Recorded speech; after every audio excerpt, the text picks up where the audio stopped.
오늘 일부 예배해 주신 하나님의 말씀은 사도행전 1장 12절에서 15절까지입니다.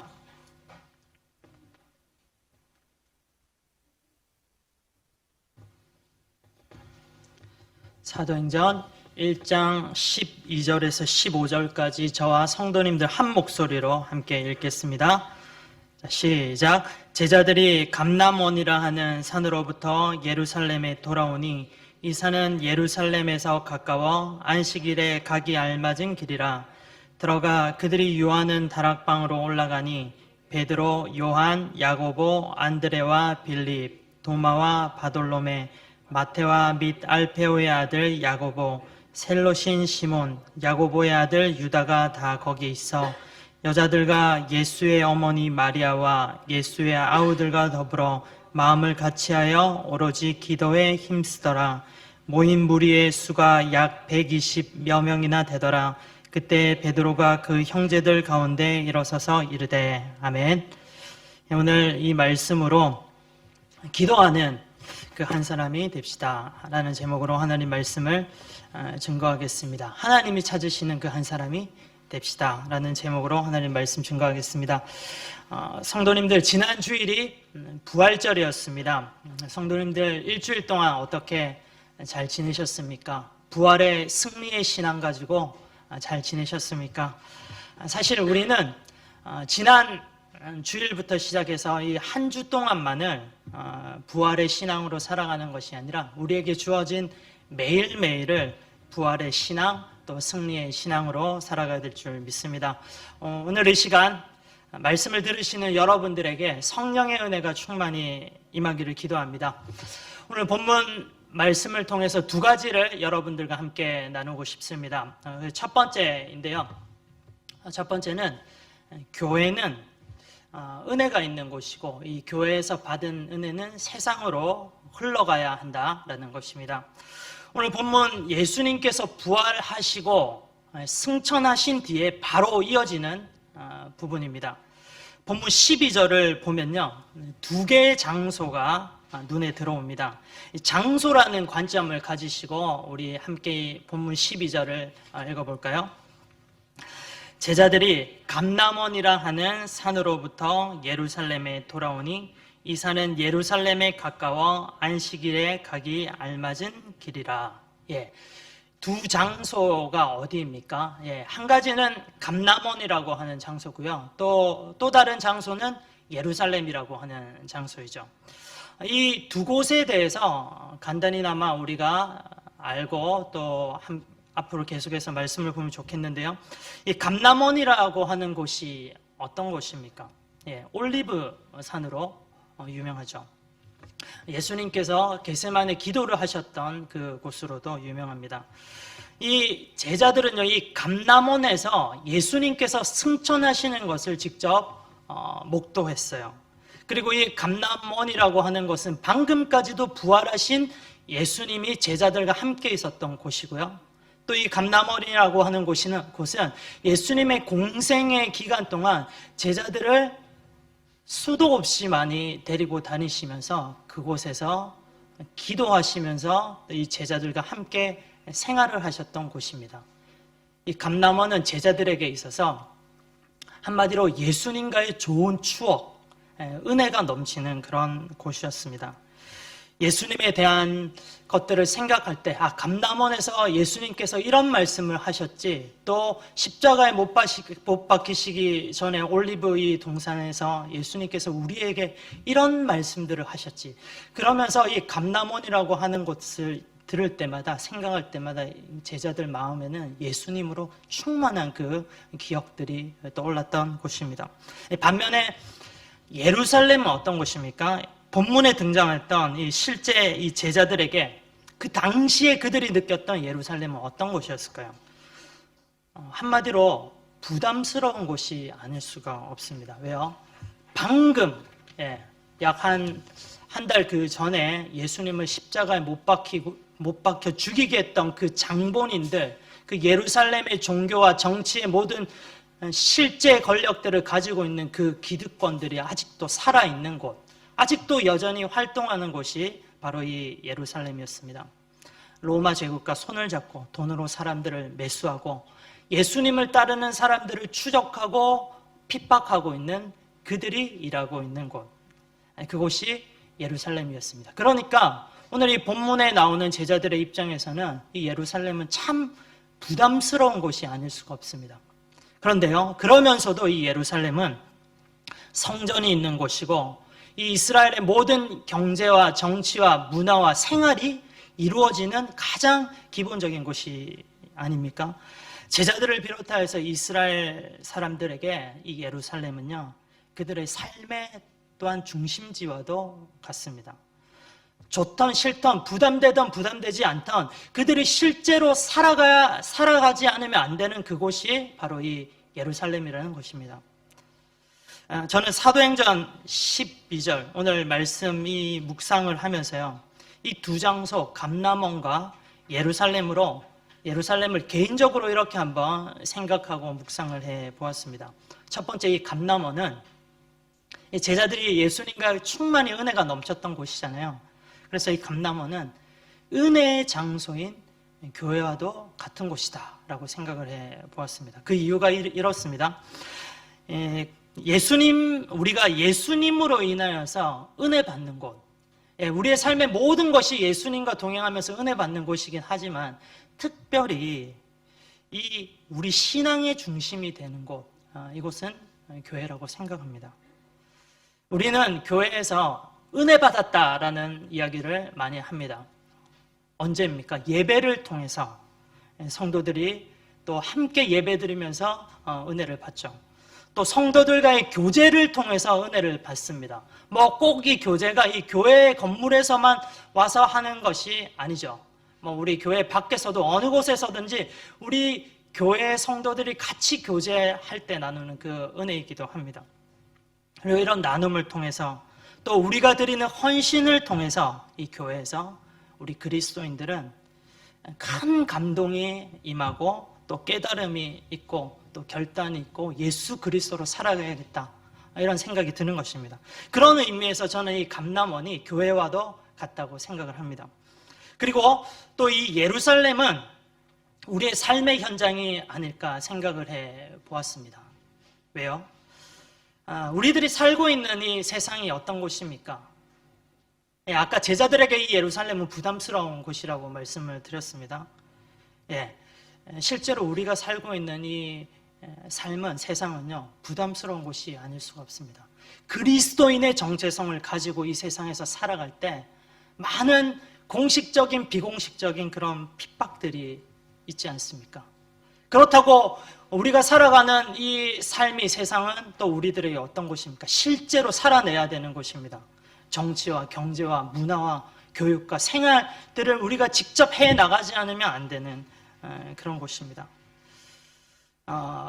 부담스러운 곳이기도 하면서 우리가 반드시 살아내야 되는 곳이 바로 이 예루살렘, 이 세상이라고 저는 생각을 합니다.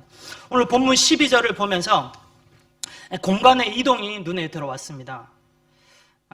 제자들이 지금 감람원이라고 하는 그 공간에서 지금 이제 산에서 내려와서 예루살렘으로 행하고 있습니다. 감람원에서 예루살렘으로 행하고 있는 그 공간 이동이 성도님들 눈에 들어오실 것입니다. 여러분들 이 부분을 우리들에게 한번 적용을 해보면 좋겠습니다. 우리가 교회에서 은혜를 받았다고 한다면 반드시 그 은혜는 이동이 되어야 되는 것입니다. 어디로요? 세상으로 이 은혜가 이동되어야 된다고 생각합니다.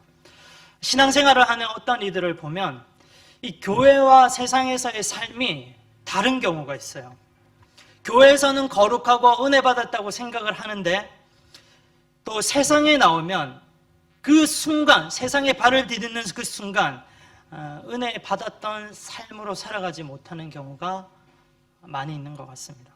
교회에서는 참 성실하고 또 열심히 있다 하지만 사회 현장, 세상에서, 직장에서, 학교에서는 교회에서 우리가 받았던 그 은혜의 모습과는 다른 경우가 있습니다. 그리스도인들은 교회에서 은혜 받은 모습으로 그 삶이 동일하게 세상으로 나아가야 되고, 그리고 우리가 받았던 은혜가 세상으로 또 흘러가야 되고 그 은혜가 확산되어 나가야 될 줄 믿습니다. 교회와 세상은 멀지 않아요. 본문 12절을 한번 보십시오. 이 산은 예루살렘에서 가깝다라고 하죠. 멀지 않습니다. 교회와 세상은요, 멀지 않아요. 물리적으로는 진짜 우리가 오늘 예배드리고 나가는 이 교회 건물을 나가는 그 순간 한 걸음 차이입니다. 우리가 교회 문을 나가는 순간 그곳은 세상입니다. 멀지 않습니다. 사랑하는 성도 여러분, 예수 그리스도를 만나고 그 사랑에 감격한 자들은요, 이 세상을 품고 나아가는 사람들입니다. 그리스도로 받은 이 은혜가 교회 안에서만 머물면 안 되고 이 은혜가 세상으로 나가야 되는 거예요. 교회 밖으로, 세상으로 이 그리스도를 통해서 받았던 은혜가 흘러차고 넘쳐야 됩니다. 좋은 그리스도인이 되기 위한 우리 교회의 방향성이 있죠.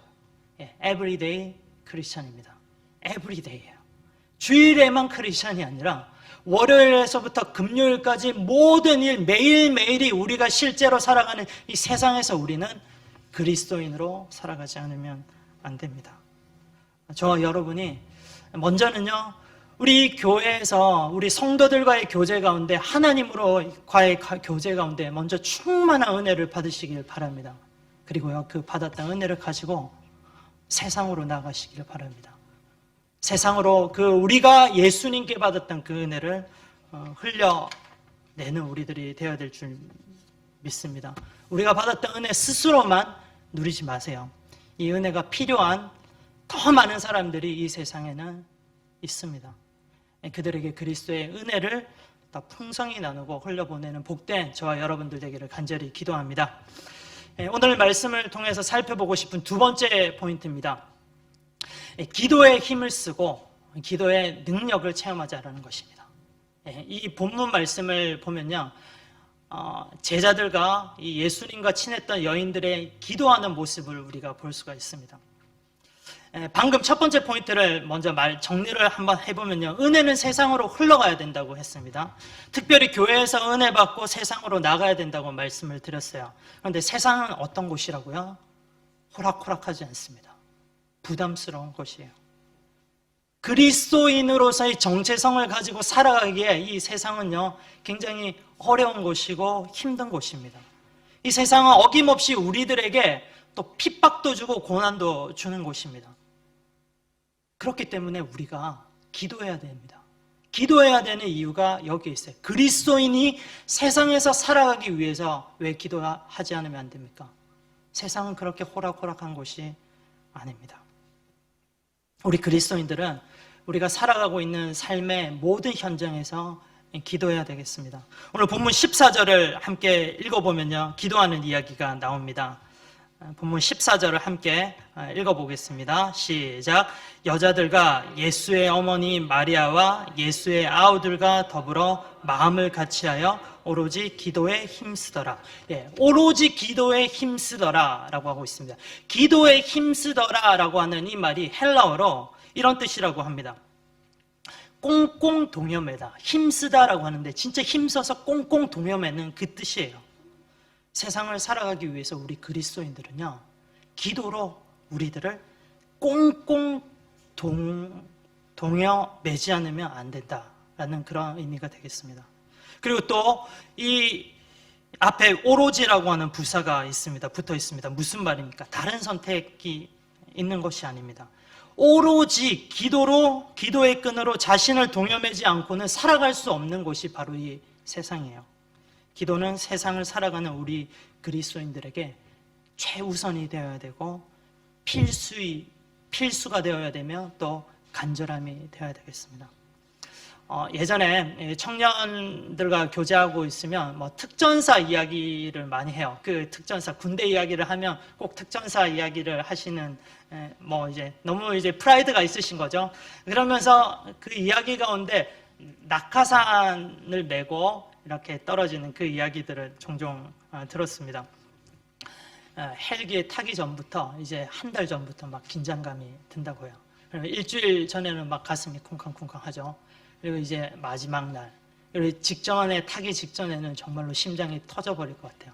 몇 번이나 과거에 그런 훈련을 했음에도 불구하고 얼마나 긴장이 되는지 모른다고 합니다. 그러면서 헬기에서 떨어지는 이제 하강하는 그 순간까지 이 특전사 훈련을 받았던 사람들이 몇 번이고 확인하는 것이 무엇이겠습니까? 예, 낙하산 장치가 잘 설치되어 있는지, 예, 그런 부분들을 몇 번이나 확인을 한다고 합니다. 헬기에서 떨어지는 이 특전사들에게 이 낙하산은 바로 생명줄입니다. 이 생명줄로 자신의 몸이 꽁꽁 동여매 매어져 있는지를 몇 번이나 확인을 하는 것입니다. 우리 그리스도인들에게도 그렇습니다. 예, 기도의 특전사, 우리 그리스도인으로의 특전사로서 이 세상에 하강하는 우리들이 몇 번이고 확인해야 될 것이 무엇입니까? 바로 기도로 우리들은 무장되어 있나? 기도로 나는 간절히 이 세상을 살아가고 있나? 이런 부분들을 우리가 확인해야 되겠다고 저는 그때 생각을 했습니다. 기도는 우리 삶에서요, 필수입니다. 오로지 간절함으로 붙들어야 되는 겁니다. 이것이 세상을 살아가는 우리 그리스도인들이 기도에 대해서 가져야 할 자세이지 않을까 생각합니다. 우리들 스스로에게 한번 질문해 보면 좋겠습니다. 나는 요즘 얼마나 기도하는 생활을 하고 있나? 혹시 기도에 대한 간절함이 사라지진 않았나? 내가 기도를 생명줄처럼 정말로 붙잡고 있는가?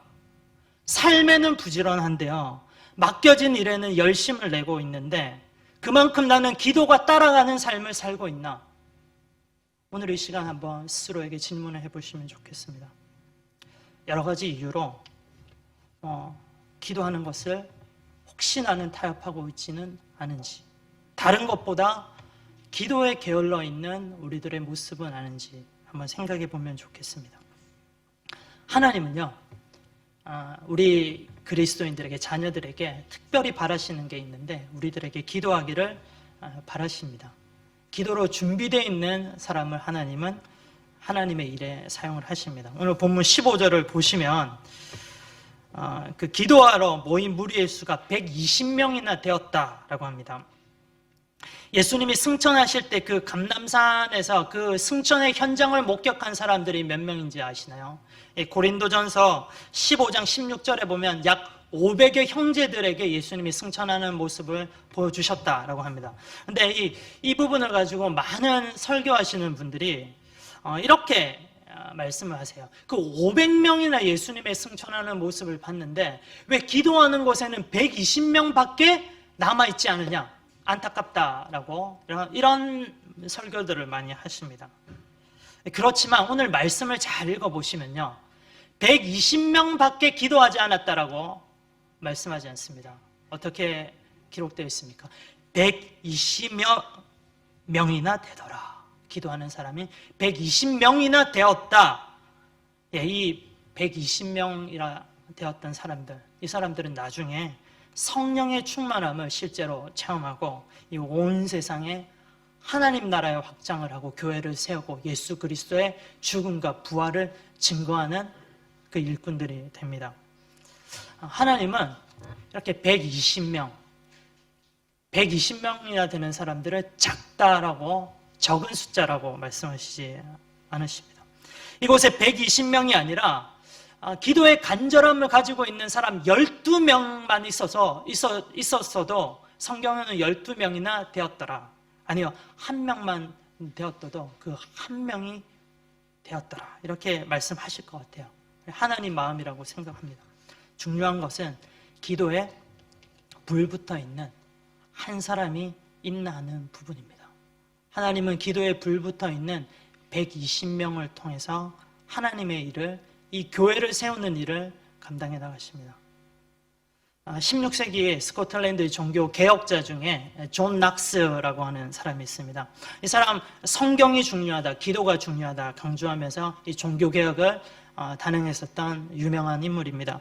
이 당시에 영국의 피에 메리라고 불리우는 이 여왕이 개신교, 기독교 지도자들을 잡아서 막 300여 명이나 잔인하게 죽이는 그런 힘들고 어려운 상황이었습니다. 이런 위험 속에, 생명의 위협 속에 이 존 낙스는 결코 사람을 두려워하지 않고 살아계신 하나님 앞에 기도하면서 울부짖었습니다. 그가 이렇게 기도했다고 해요. 오 주님, 나에게 스코틀랜드를 주시옵소서. 그렇지 않으면 죽음을 주시옵소서. 목숨 걸고 밤낮으로 부르짖는 이 존 낙스의 기도를 통해서 1560년 스코틀랜드 종교개혁이 성공을 거두었다고 합니다. 훗날 메리 여왕이 이렇게 존 낙스에 대해서 회고를 합니다. 존 낙스, 한 사람의 기도가 100만 대군보다 더 무서웠다. 여기에 존 낙스는 이렇게 대답을 합니다. 기도하는 한 사람이 기도하지 않는 한 민족보다 강하다. 우리 많이 들어보셨죠? 존 낙스가 한 말입니다. 기도하는 한 사람이 기도하지 않는 한 민족보다 강하다. 사랑하는 성도 여러분, 혹시 지금까지 우리의 모습이 기도에 관해서 소홀한 부분들이 있었다면, 기도에 대한 게으름이 있었다면 다시금 이 시간 기도의 열정을 회복하시면 좋겠습니다. 하나님은 삶에서 기도로 살아가는, 기도로 준비되어 있는 사람들을 통해서 하나님의 일들을 이루어 오셨습니다. 어떤 사람들인가요? 이 마가의 다락방에서 기도했던 이 120여 명 같은 사람들, 그리고 또 스코틀랜드의 존 낙스와 같은 이런 사람들을 통해서 하나님은 하나님의 일들을 이루어 오셨습니다. 기도에 게으르지 않고 오로지 기도에 힘쓰며 하나님 일에 귀하게 쓰임받은 한 분을 마지막으로 소개하고 오늘 말씀을 마무리하고 싶습니다. 이분이 누구신지 성도님들 다 아시죠? 아실 것 같습니다. 바로 예수님입니다. 사실 예수님은요, 기도를 인생에서 그리고 또 사역에 있어서 모든 우선순위에 두신 분이세요.